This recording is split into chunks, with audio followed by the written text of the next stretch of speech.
लोगोफोर दिनैनि बे गोदान मोनसे सर्ट आपडेट भिडिअआवहाय गिबियावनो नोंथांमोनखौ गासैखौ बरायनो थालायबाय। लोगोफोर दिनैनि बे भिडिअनि भइस ओभारखौ एसे गाज्रि खोनानो हागौ दे लोगोफोर।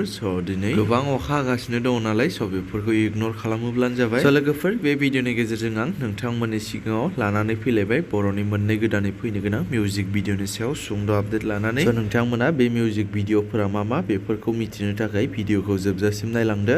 लोगोफोर फावखुंग्रि लीना बसुमतारी बिथांनि फाव खालामनायाव गोदान मोनसे मिउजिक भिडिअ फैनो थांगासिनो, जाय मिउजिक भिडिअनि मुङानो जादों बिबारा बारग्लांबाय आरो बे मिउजिक भिडिअनि मेथाइखौ रोजाबदों मौसुमि बर' बिथाङा। आरो बे मिउजिक भिडिअखौ नुनो मोनगोन मौसुमि बर' बिथांनिनो मौसुमि बर' अफिसियेल चेनेलनि गेजेरजों। नोंथांमोना जायफोर नायनो एक्साइटेड बिथांमोना बयबो नेनानै थाथ'लायदो। आरो नेक्स्ट आपडेटआव दङ फावखुंग्रि लीना बसुमतारीनिनो मोनसे गोदान बैसागु मिउजिक भिडिअ फैनो थांबावगासिनो आरो बे मिउजिक भिडिअनि मुङानो जादों आयौ बैसागु बोथोरनि आरो बे मिउजिक भिडिअनि मेथाइखौ रोजाबदों निकिता बर' बिथाङा। मेथाइनि लिरिक्स आरो कम्प'जखौ खालामदों सोमखोर दैमारि बिथाङा आरो मिउजिकखौ होदों ज्योति दैमारि बिथाङा। आरो बे गोदानै फैनो गोनां आयौ बैसागु बोथोरनि मिउजिक भिडिअनिनो करिय'ग्राफखौ खालामदों मालेन नार्जारि बिथाङा। लोगोफोर बिथांमोननि बे गोदानै फैनो गोनां मिउजिक भिडिअनि शुटिंआ दायो सोलिगासिनो दङ दे लोगोफोर। नोंथांमोना बे मिउजिक भिडिअखौ जाय नायनो गोसो गुदुं बिथांमोना कमेन्ट खालामोब्लानो जाबाय आरो नायनो थाखाय साननैसो नेनानै थाथ'दो। लोगोफोर बिदिब्ला दासिमनि सर्ट आपडेट भिडिअआ बेखिनियानोमोन। जुदि नोंथांमोना भिडिअखौ नायनानै मोजां मोनदोंब्ला लाइक खालामदो आरो बेफोरबायदिनो माखासे बर'नि फैनो गोनां मिउजिक भिडिअ